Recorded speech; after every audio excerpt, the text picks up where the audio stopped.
Hi, I'm Keith, your Vedic astrologer, spiritual guide, and life coach.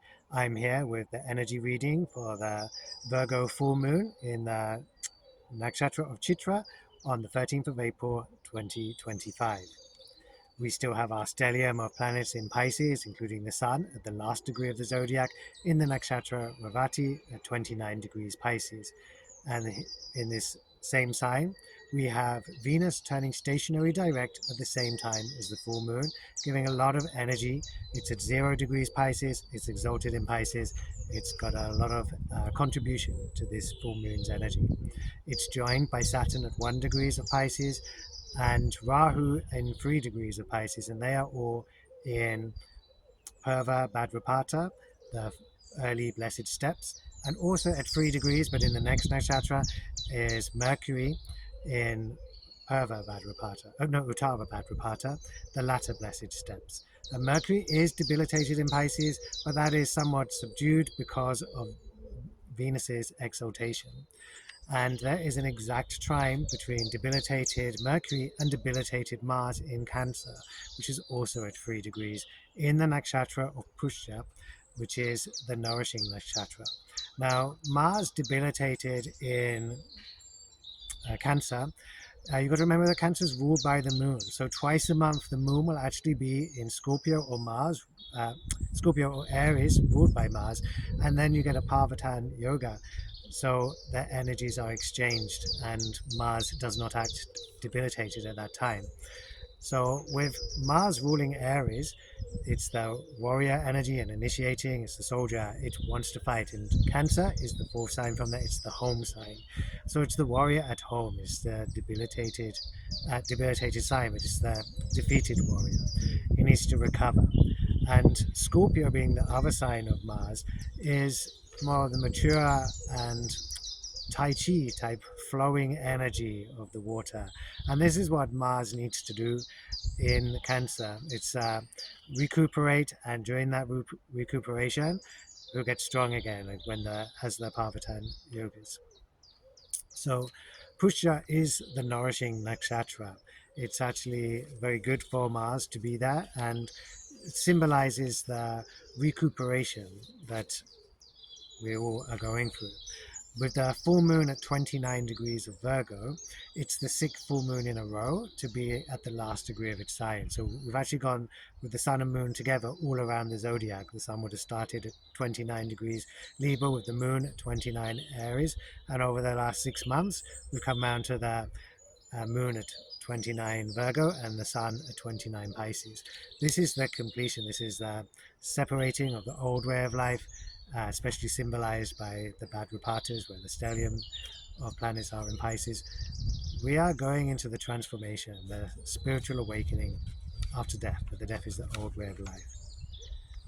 At this full moon, we also have Jupiter in Mrigasha Nakshatra, which is the head of Deer, and it's associated with a female serpent as the animal symbol. So there's another serpent sort of quality to this whole full moon. Mrigasha is ruled by Soma, who is the god of the moon and of the immortal nectar.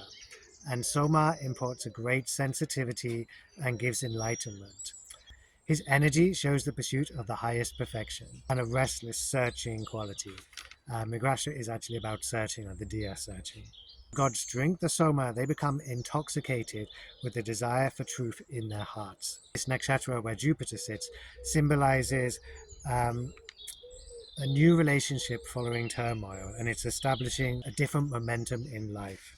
But it has the power to give fulfillment. Venus, stationing direct at 0 degrees Pisces, it's really concentrating the energy there, and in its exaltation, it performs best. With Mercury debilitated, it's not so logical, it's still very intuitive, and that really supports Mars with the trinal aspect in its nourishingness. This is about, it's in Cancer, so Mars is sort of giving an energy to that intuition and making actions be very emotionally based.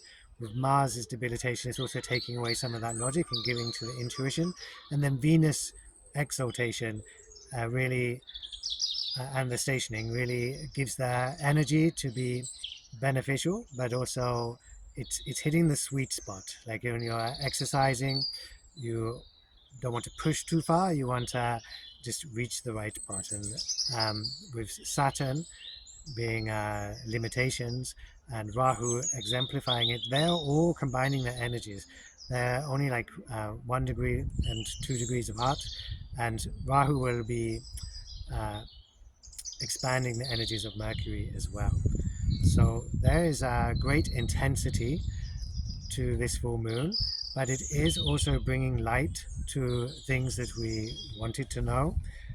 It highlights the polarity between the universal love and the spirituality and the practical analysis and service with the Virgo quality of the moon. It's in opposition to the Pisces intuition.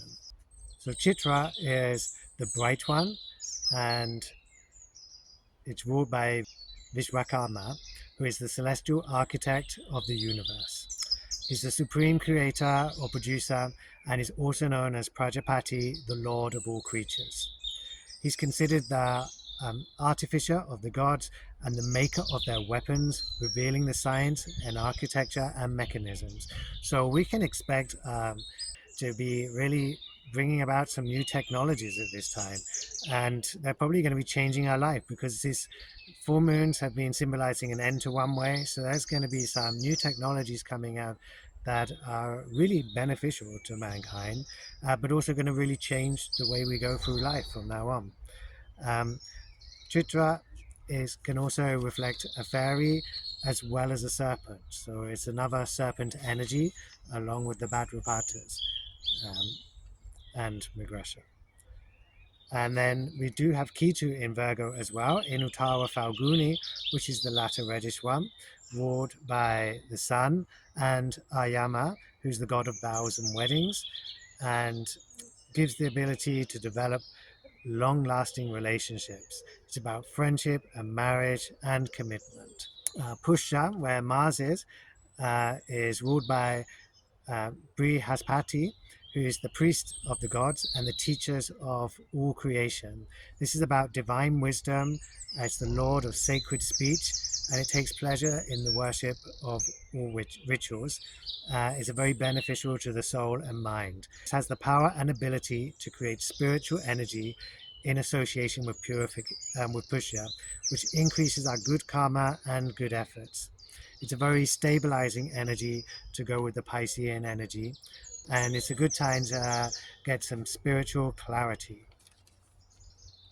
So I hope you enjoy the full moon reading energy. I will be back with the new moon reading at the end of the month. Have a wonderful couple of weeks and enjoy the spring.